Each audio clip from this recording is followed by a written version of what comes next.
the very phrase anti-Semitism to begin with. I don't think it's a particularly apt one to phrase the discussion. Wait, I think why? there's a much please, if I may finish. I think there's a much more effective and descriptive alternative to this problematically conflating term. I think the word anti-Jewish bigotry is more apt, and moreover, shouldn't we be trying to ingrain that as the relevant phrase for discussions of this nature? Like, well, what's the difference? Well, I'm going to get into the difference. Please let me. Like, here's the thing, though. Spicy. I want us to have a conversation. I understand that it's a little bit nerve-wracking to call in. I understand that some of you prepare remarks, but I think it's a lot more interesting for the listeners if we have a more organic kind of back and forth. So come on. Sure. I'm not nervous. I'm just ready to tell you this information because anti-Semitism essentially includes groups like Assyrians, Arabs. Okay, and then he goes into it, but man, Kousha. I vividly remember that moment because I remember feeling uncomfortable.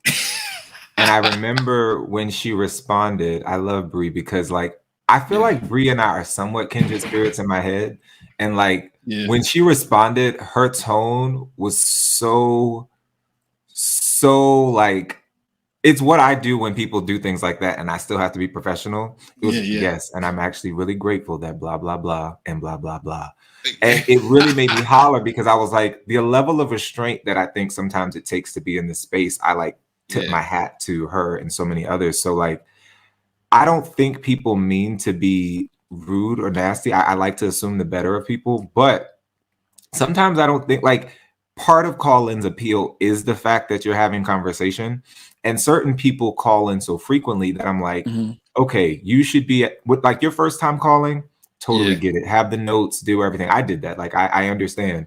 But then as you start to mature or feel a sense of like, okay, I've done this format. I know what to do. If you really believe what you believe, you should be willing to at least engage. That's half the fun. If you just wanted to do monologues, have your own show. I wish I had a million albums. I wish I had a million problems. That way